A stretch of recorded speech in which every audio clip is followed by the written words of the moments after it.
Hey everyone, it's Tony with Hidden Light Photography.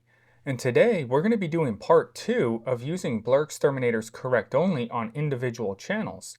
And I'm going to show you how to process your image with individual channels while using BlurXTerminator's correct only and avoiding those weird color issues in the stars. So if you haven't done so yet, hit that subscribe button. I don't want you to miss out on any useful information. Now let's jump into PixInsight and process some stars. In part 1, we went over using BlurXTerminator's correct only on individual channels. And what we found is that using BlurXTerminator's correct only on individual channels, we start getting these weird anomalies or distortions in the colors of the stars. For example, if we look at this star at the top right corner, we start with this kind of tannish brown color at the top right of the star, and then it kind of fades into this bluish hue at the bottom left. We have very strong dark blues around the star over by my cursor. And then we also have some pretty heavy tans and browns around the star next to it. So now, what do we do when we're using individual channels, whether that be monochrome imaging or if you're doing one-shot color and like to process your channels separately? You hear me say a lot that we want to use correct only to fix any potential issues with the stars, which then sets the stage for background extraction and prevents any issues there. But if you're working individual channels, that kind of leads us to a little bit of a problem.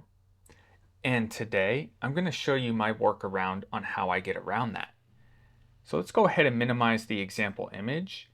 And here I have IC 5070. I have hydrogen alpha, sulfur 2, and oxygen 3. Again, if you're using one-shot color, these steps will still apply, but you'll be with red, green, and blue.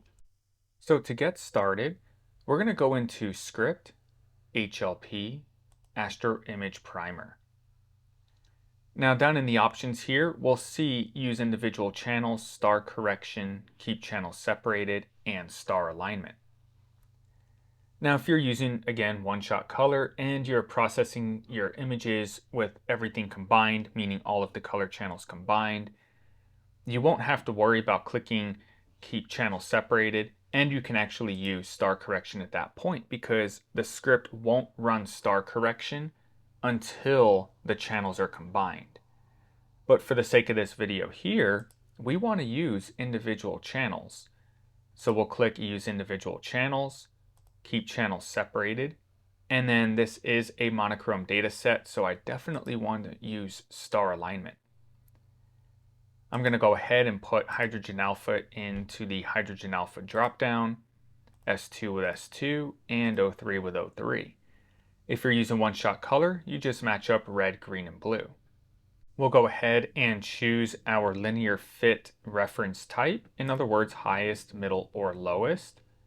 In this case, I'm just going to go ahead and use highest, click execute, and the script will perform star alignment to make sure that all three channels line up with each other. Then it's going to go ahead and perform linear fit using the highest mean value channel as the reference. Once that's done, we can go ahead and move to the next step.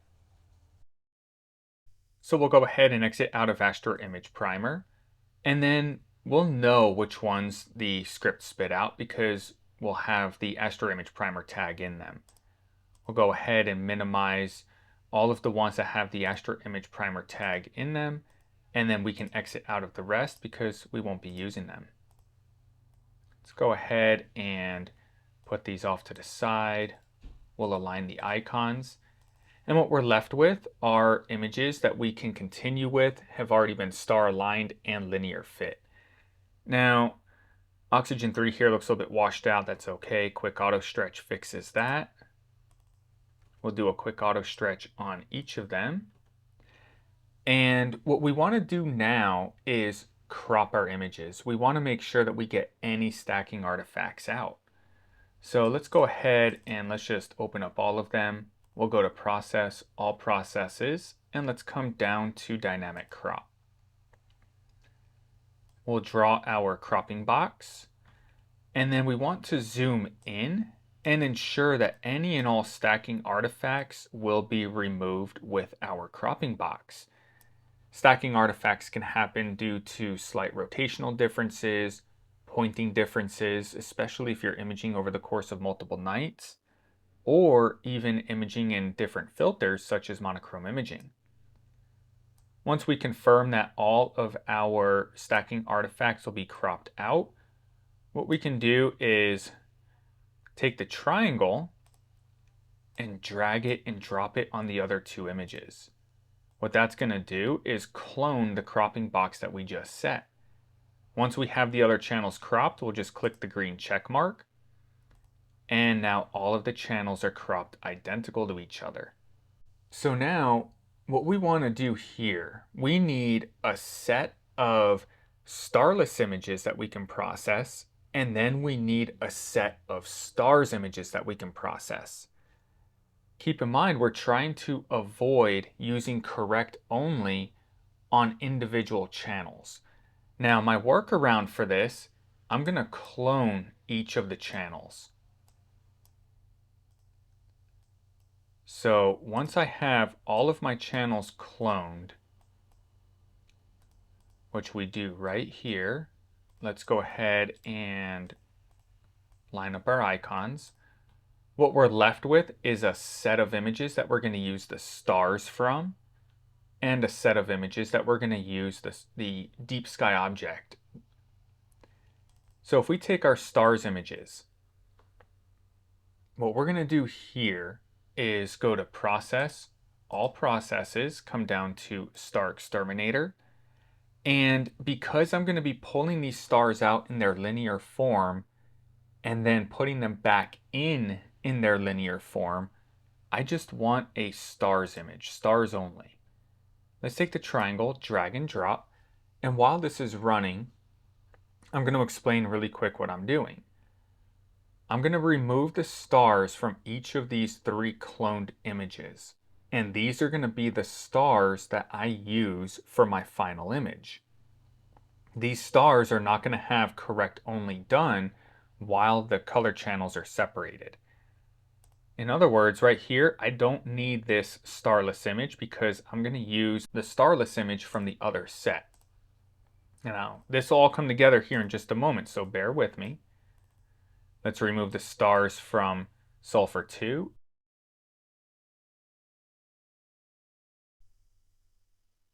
So we'll minimize our stars image, exit out of our starless image because we're not using it. Remove the stars from Oxygen 3.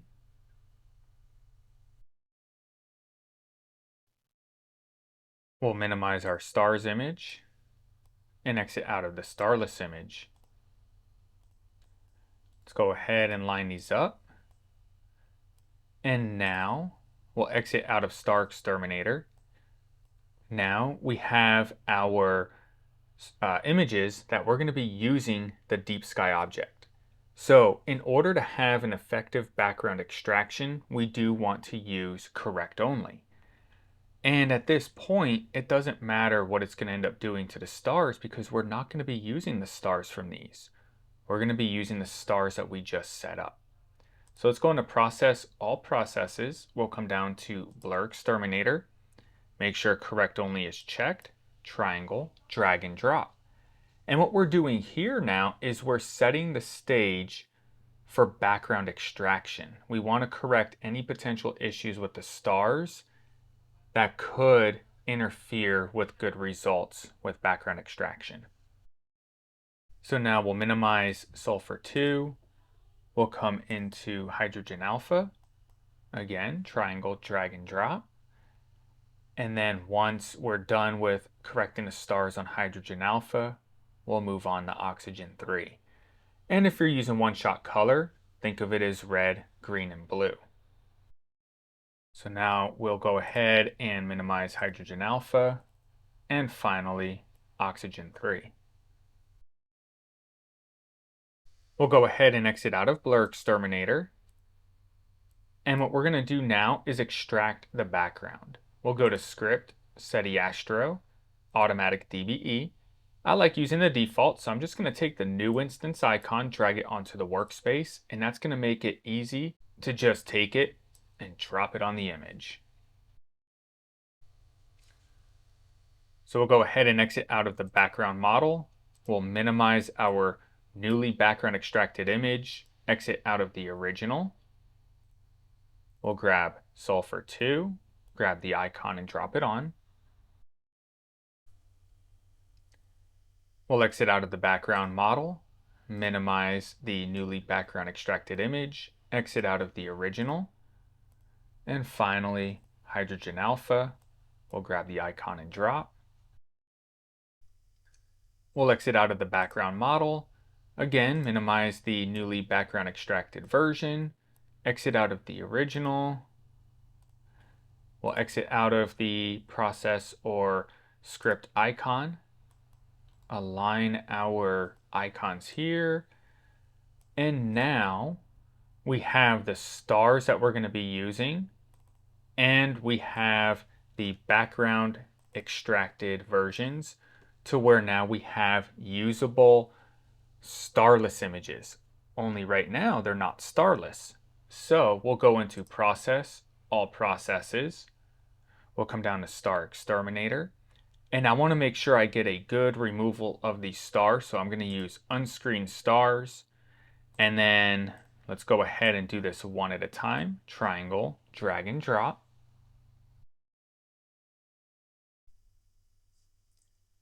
And what we want to do here is get rid of the stars. These stars have had correct only done while they were separated, which is going to lead to what we don't want, these little artifacts. So what we want to do is exit out of the stars image, keep the starless image, and we're going to do this for the other two channels. We'll exit out of the stars image, minimize the starless image, and we'll take our last channel, triangle, drag and drop.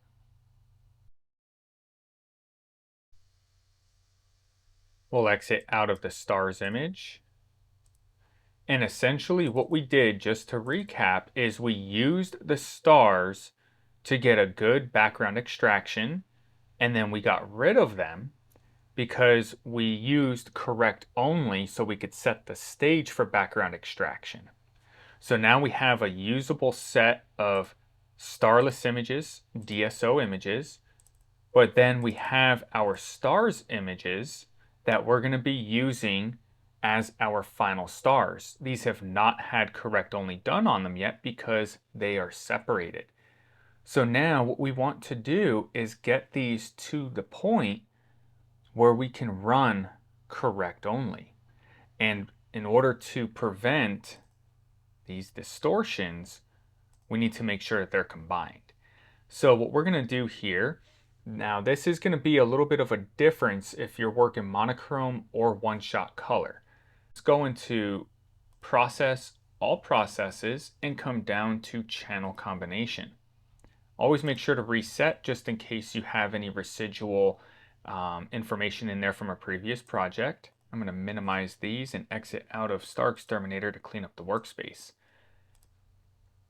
If you're using one-shot color, red to red, green to green, blue to blue. If you're using monochrome, you want to make sure that you know how you're mapping this. In other words, I'm going to take hydrogen alpha, drop it in red, sulfur 2, drop it in green, oxygen 3, drop it in blue. And make sure you know exactly where you put each channel. That's going to make sense here in just a moment. I'm going to click the circle, and that's going to give me a combined RGB stars image. Make sure you don't do an auto stretch. You're going to end up with a mess like this. If you happen to accidentally auto stretch, it's okay. Go ahead and exit out and just click the circle again. We'll minimize our stars image, and then we'll reset channel combination. And this part, it doesn't really matter. You can put these wherever you want them because what we're going to do is end up getting rid of what we have anyway. and I'll explain that in a moment. So once we click the circle, so we went ahead and assigned each channel into channel combination, click the circle, and now we have our starless image. Let's minimize, put it off to the side. Let's go into script, HLP, stars back. What we're trying to do now is combine our combined channel stars image with our combined channel starless image. Now keep in mind, the stars here were taken out with a stars only image. So we're going to check stars only image. For our DSO, we're going to choose our DSO image, 304 in this case. For our stars image, 303. Click execute. Exit out of stars back. And we have a combined RGB image. At this point, now it's safe to run BlurXTerminator's correct only. So what we're going to do here is go to Process, All Processes, come down to BlurXTerminator. We'll run correct only, make sure that correct only is checked. And now at this point, all of the potential issues with the stars have been taken care of. And what we want to do here is run SPCC. I have a video going over how SPCC and SETI Astro's NB to RGB Star Combination script complement each other.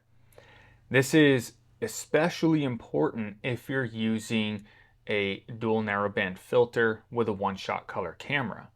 It does help a little bit when you're using true narrowband, so I end up just running SPCC prior to SETI Astro's NB to RGB Star Combination script either way. But first, what we need to do is reinstate the Astrometric solution. To do that, we're going to go to Script, Astrometry, Image Solver. Now, very important here, we do have a new image window, right? We went ahead and created a new image. So your time and date may not be right. Now, I know that this image was taken in August of 2024. It was August 4th, 2024 to be specific. And what we're going to do here is click search. Search for your target, in this case IC5070. I'll go ahead and check IC5070 and then click OK. And I always like to use focal distance. Make sure that your focal distance is correct. And then pixel size is also correct. And then we'll click OK.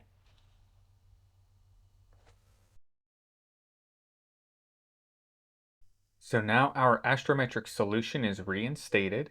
And what we're going to do here is go to Script, SETI Astro, Find Background. We'll go ahead and click Search, and the script will go ahead and open up a preview with the ideal background location. And then we're going to use that background preview in SPCC. So now we have our background. We'll exit out of Find Background. We'll go to Process, All Processes, and then we'll come down to Spectrophotometric Color Calibration, or SPCC. We'll go ahead and reset SPCC just to get rid of any previous project residual information. And if you need help with SPCC, as always, don't hesitate to ask. I also have a couple of videos going over SPCC. I'll have them linked in the description of this video here. But basically what we're going to do is choose our sensor, and then we'll choose our filters. If you used a one-shot color camera, use these drop downs to choose the filters that you used. If you're using narrowband data, such as what you see here, then you're going to want to check narrowband filters mode. This is going to bring up these boxes, and you want to make sure that you have this information correct. Now, if you're not sure, that's okay. You can always take a look it up. This is the filter set that I used. So for hydrogen alpha, I'm going to set 656 and then 7. And what that's going to look like is 656 is already set, bandwidth 7, and then I'll do the same thing for sulfur 2 and oxygen 3. So we have 672 and 500, and then the bandwidth is 6.5. So what we're going to do is we're going to do 652, and then it was 500, which is pretty much already set. These were 6.5. So now we're all set up, and then we're going to check region of interest from preview, and then choose the background preview that SETI Astro script put in. We'll click OK, triangle, drag and drop. Now what this is going to do is color calibrate our stars. If you used a one-shot color camera, I do explain in the video how the dual narrowband filters with the Bayer matrix on one-shot color does kind of reduce some information that's important for SPCC. It can get close, it's not 100%, but I always recommend using SPCC before you're using SETI Astro script. So we'll exit out of SPCC, we'll go to preview, delete all. This is going to look scary, but that's okay because we can always go ahead and either redo our Starless image, put it in a different palette, whatever you want to do. But all that we're concerned about here is going to be the stars. So what we're going to do now is we're going to go ahead and remove the stars. We're going to go to Script, HLP, and Star Console. Now, the reason I'm using Star Console is because I also want to do a full star correction. The only thing that we did was a correct only, just kind of got rid of those imperfections. We want to do a full correction on it, and Star Console does that for us automatically. We're going to go ahead and select our image. In this case, it's going to be 304_stars back. Check full star correction, check star removal. This time though, I'm going to be using unscreened stars. And the reason is I'm removing the stars in their linear state and I'm putting them back in after they've been stretched. I'm going to check measure full width half max. The script will go ahead and run the full BlurXTerminator, and then it'll remove the stars for us. So now we'll go ahead and exit out of Star Console. We can get rid of this and redo the Starless image again. But for the sake of this video, we're concerned about the stars, and here we have our stars image, fully corrected and almost ready for SETI Astro's NB to RGB Star Combination script. Now, if you're using one-shot color, it would have been with a dual narrowband filter. You could very easily at this point go into Script, SETI Astro, NB to RGB Star Combination, and then put in your stars image that you have here into this dropdown. However, right now we're using monochrome narrowband data. Now, I mentioned earlier when you put your different star color channels into Star Combination to make sure you know exactly where you're mapping them. And the reason is we're going to check this little button right here, which is going to separate our color channels. Now, I already know that I put hydrogen alpha in red, I put sulfur 2 in green, and then I put oxygen 3 in blue. And that's important. So let's go ahead and minimize these. We'll arrange these icons, put them off to the side. Let's go into Script, SETI Astro, NB to RGB Star Combination. For hydrogen alpha stars, I'm going to go ahead and choose red. For oxygen 3, I'm going to choose blue. And for sulfur 2, I'm going to choose green. I'm going to check Apply Star Stretch and Execute. Now we'll go ahead and bring out our comparison image here. Let's clone the zoom.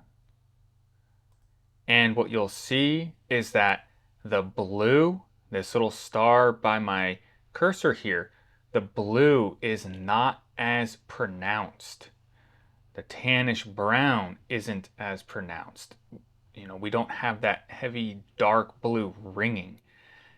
Even on our star up in the top right corner here, on the original image, we had this tannish brown at the top right, and then it went to this bluish hue by the bottom left.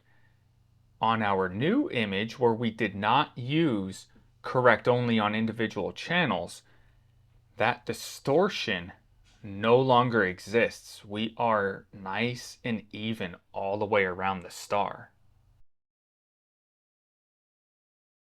So I hope you found this video useful, and if you did and want to help support the channel, check out that join button and consider joining a Hidden Light Photography membership.